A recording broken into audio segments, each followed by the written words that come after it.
If you're dealing with fibromyalgia, or you know someone who is, then you know that search for relief can feel absolutely relentless.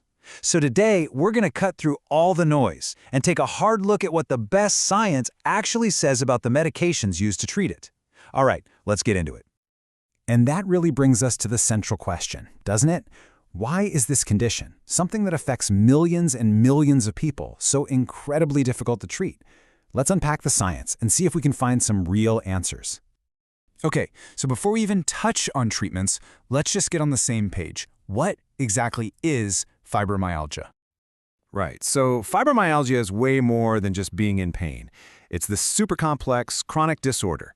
And the key phrase to understand here is central sensitization syndrome.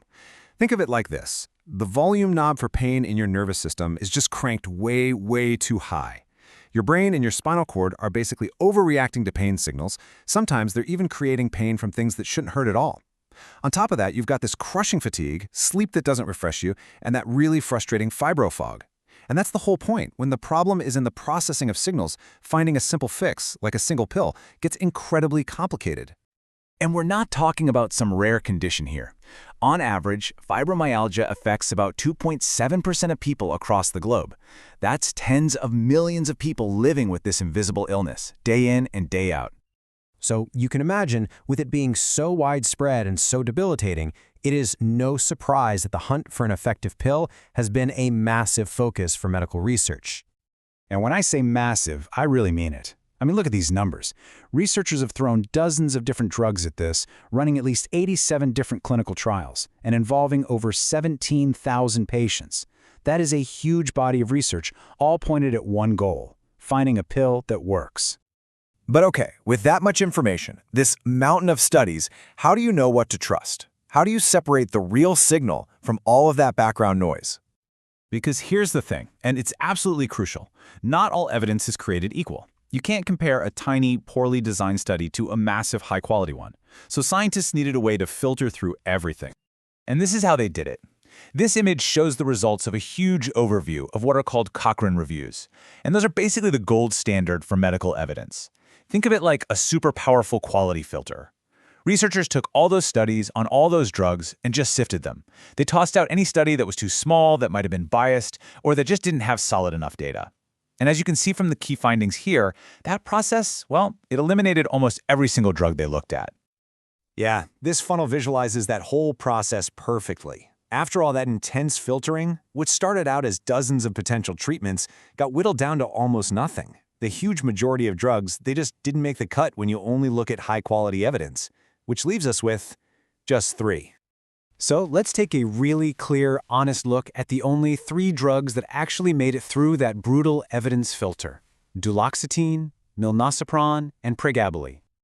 Okay, so these are the big 3, at least in the United States where they're approved by the FDA.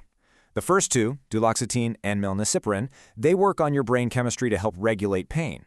The third one, pregabalin, kind of calms down overactive nerves. But I want you to look closely at that efficacy column for all 3 of them. What does it say? Modest benefit. And that modest benefit comes with a pretty long list of common side effects, everything from nausea and headaches to dizziness and weight gain. But what does modest benefit actually mean for someone in pain? Let's make it real. To do that, I just want you to focus on this number for a second: 10. Because for every 10 people who take one of these 3 medications, on average, only 1 will get what doctors consider substantial pain relief. That means a 50% or more reduction in their pain. Let that sink in for a second. The best proven drugs we have only provide that level of help for about 1 in 10 patients. And you know, this pretty sobering reality is reflected in how the big global regulators see these drugs. In the US, the FDA has approved them for fibromyalgia. But in Europe, the European Medicines Agency looked at the exact same data and came to a totally different conclusion. They decided that for fibromyalgia, the modest benefits of these drugs simply do not outweigh the risks and the side effects. So, if the best pills we have only really work for a small handful of patients, where does that leave everyone else? Well, the scientific consensus is now pointing us in a new direction. We have to look beyond the pill bottle. This quote right here from a recent major review, it just perfectly captures the modern way of thinking about this. The experts are really clear. Medication by itself is not enough. It has to be part of a much bigger, more comprehensive plan. So what does that bigger plan look like? Well, international guidelines all point to a three-part foundation. First, patient education. Just understanding that the pain is real, that it's rooted in the nervous system. That knowledge can reduce to fear and anxiety that actually make pain worse. Second, tailored exercise. Now, we're not talking about running a marathon here. It's about gentle, gradual movement that helps retrain that oversensitive nervous system. And third, psychological support.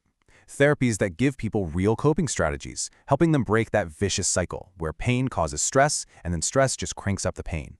These three pillars, they are the real cornerstone of managing this condition effectively.